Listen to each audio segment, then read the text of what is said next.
Please join me in the spirit of prayer.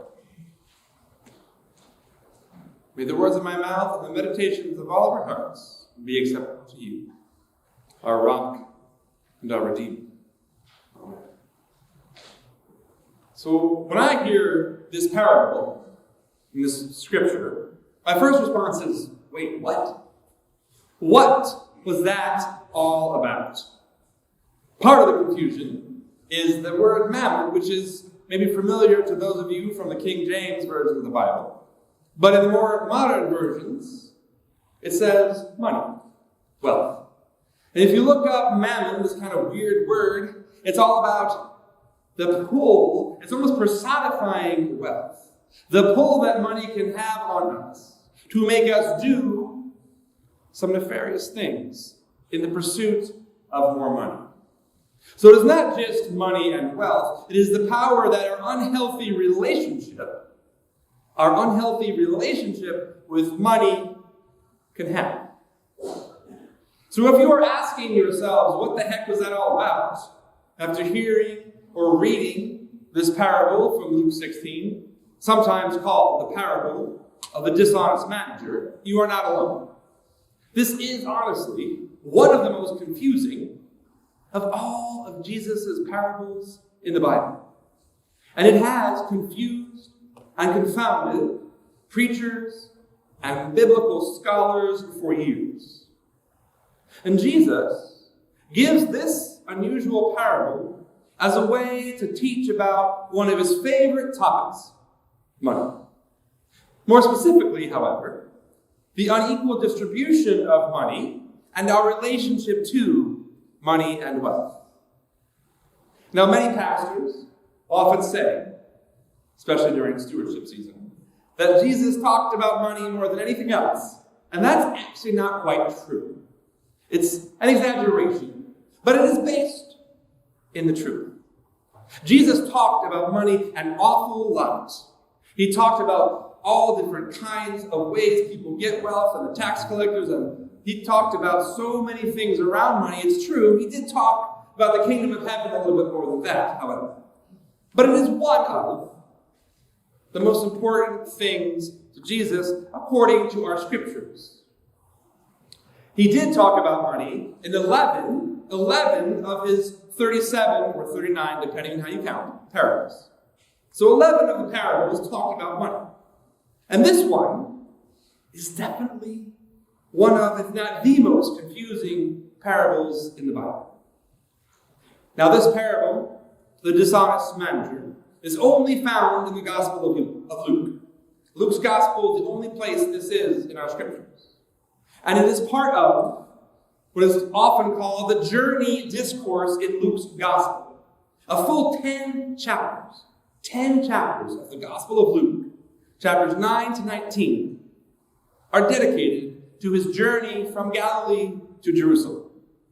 Hence the journey discourse. All the stuff he talked about in those 10 chapters is called the journey discourse or conversation. And that's over 1/3 of the Gospel of Luke. Now, we know that even by foot, Galilee and Jerusalem are not that far apart. So this functions merely as a way to make the lessons interesting as part of this journey narrative, more than making geographic sense. For amateur geographers like myself, this has always bothered me, but I'll just have to let it go. It makes for a nice literary structure. With this extended journey, Luke's gospel is now divided into 3 sections: Jesus in Galilee, Jesus' journey, and Jesus in Jerusalem. It's a nice 3-part set for Luke's gospel. Now, in Luke's gospel, Jesus also tells more parables than any of the other gospels.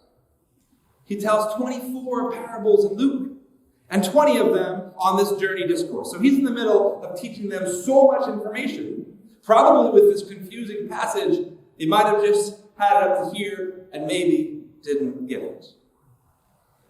So now we often ask, when we read the parables of Jesus and end up confused, why did Jesus teach in these parables in the first place?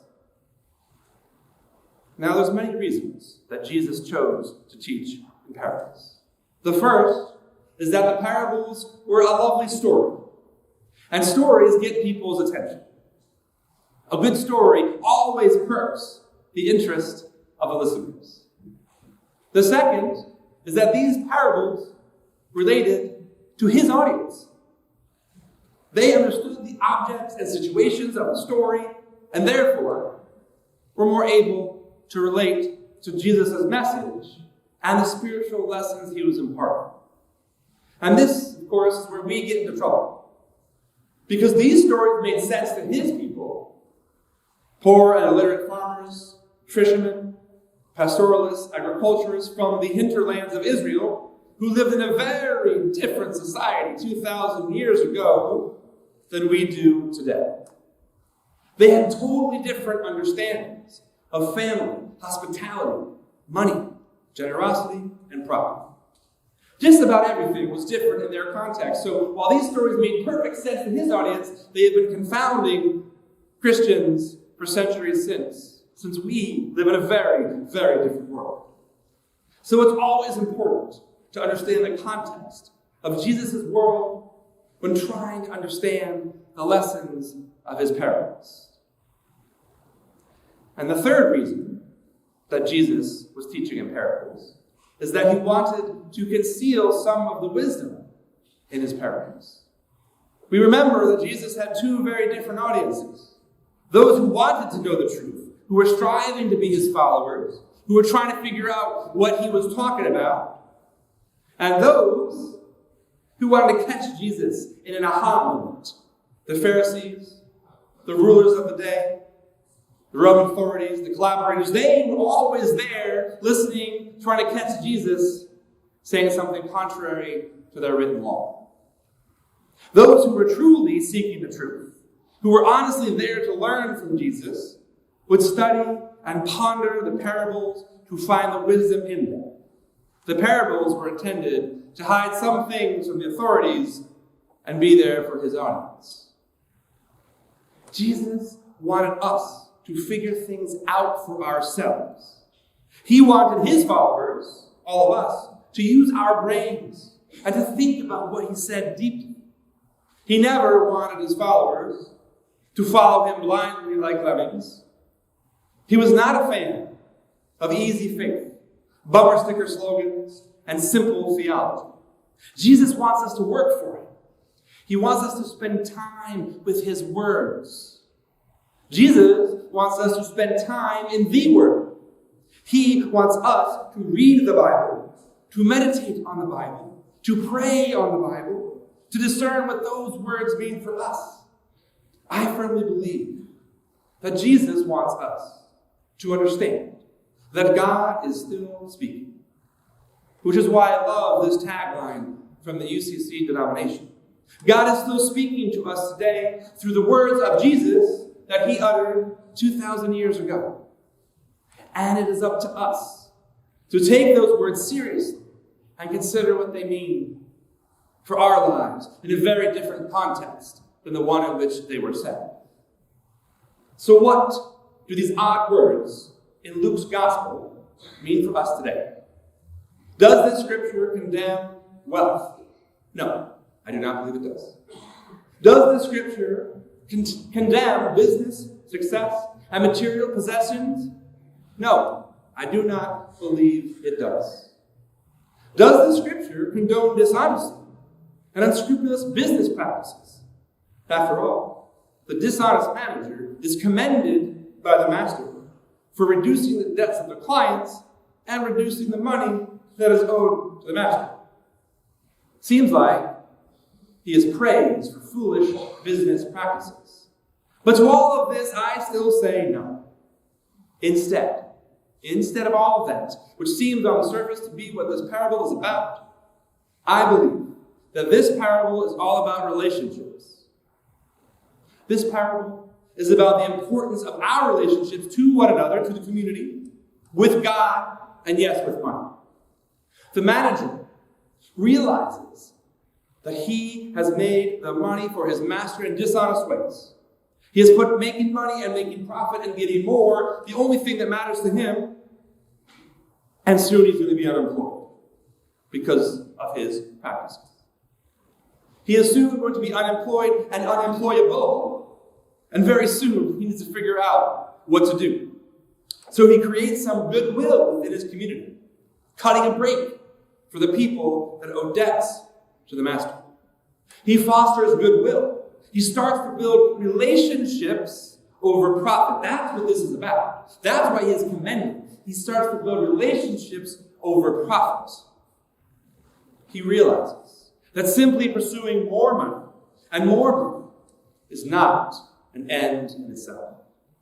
He realizes that the unhealthy obsession with the pursuit of more and more is the problem. He needs to learn how to create real and lasting relationships with the people in his community real quick before he's kicked out on the streets. And thus, Jesus warns us at the end of the parable by way of explanation, the clearest and most famous part of the story. Our love of money, or of making more money for its own sake, can take us away from God. The more we focus on greedy wealth, the farther we go from our relationship with God. That's the point of this parable. But thus we cannot serve two masters. And this is so true. There are a million stories about miserly, wealthy people whose only goal is accumulating more and more money. And in these stories, from Charles Dickens on, they always end up realizing that all they had, lots of money and nothing else. That's all they got out of this. No family, no friends, no relationship with God. Now, my personal favorite example of this archetype story comes from Scrooge McDuck, the Disney character, who is the uncle of Donald Duck and is the wealthiest person or duck in his world. He is a self-proclaimed multi-quadrillionaire, according to the shows and comic books, and he loves nothing more than his money. No amount is ever good enough for him. He always wants just a little bit more. His only purpose in life is getting richer and richer, despite having more money than anybody else. There's only one thing better than owning a vault full of cold, hard cash, and that's swimming in it. I love to dive around in it like a porpoise, and burrow through it like a gopher, and toss it up and let it hit me on the head. Curse me kilts and blade.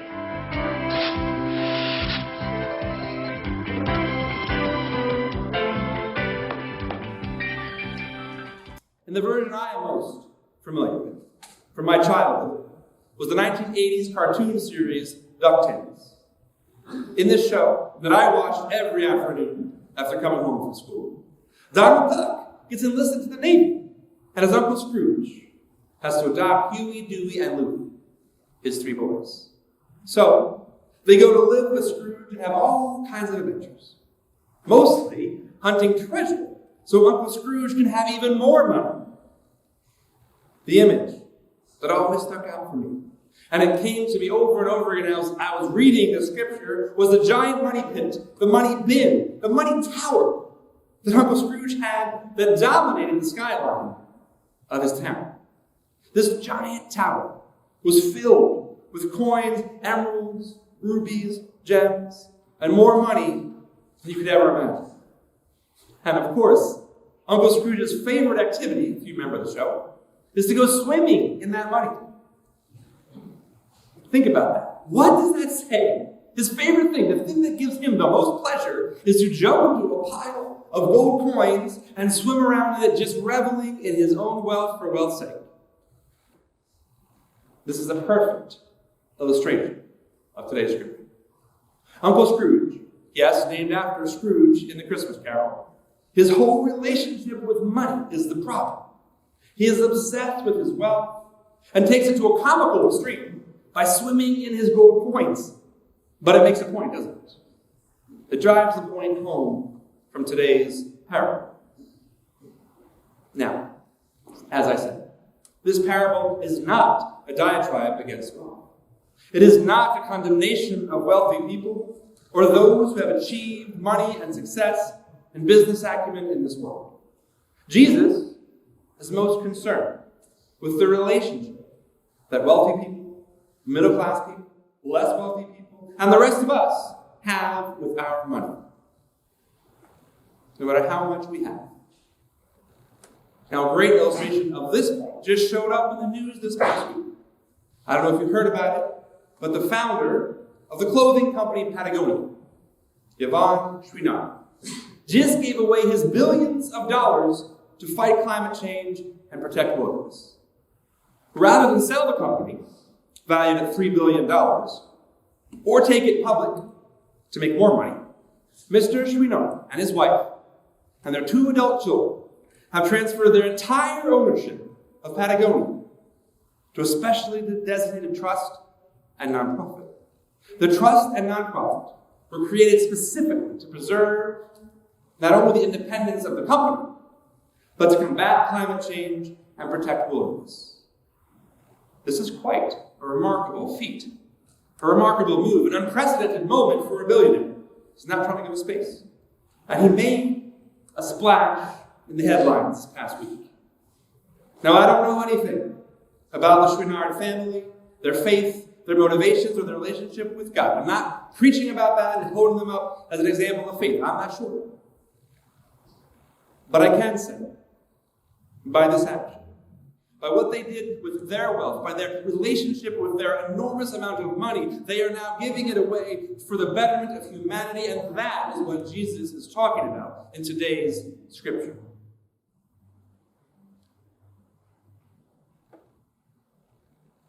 They are using their money to protect God's creation and the money that they have made to do real, lasting good in this world for countless other people. So I believe that this complicated and confusing parable can be made rather simple. It is about our relationships. Yes, with our family and community, like we saw the manager doing, cutting the deals, trying to repair those relationships, the people he had swindled. It's about our relationship to our money and our wealth, no matter how much we have. What do we do with it? How do we treat it? And most important, it's about our relationship with God. We are called not to let other things like our pursuit of wealth get in the way of our pursuit of a relationship with God. Because we know, whether it's money or other things, when we pursue things of this world and forget about God, we can totally focus right down there. We forget to look up. We forget that connection, and it does block us from a relationship with God, and that's the most important thing to Jesus. Amen.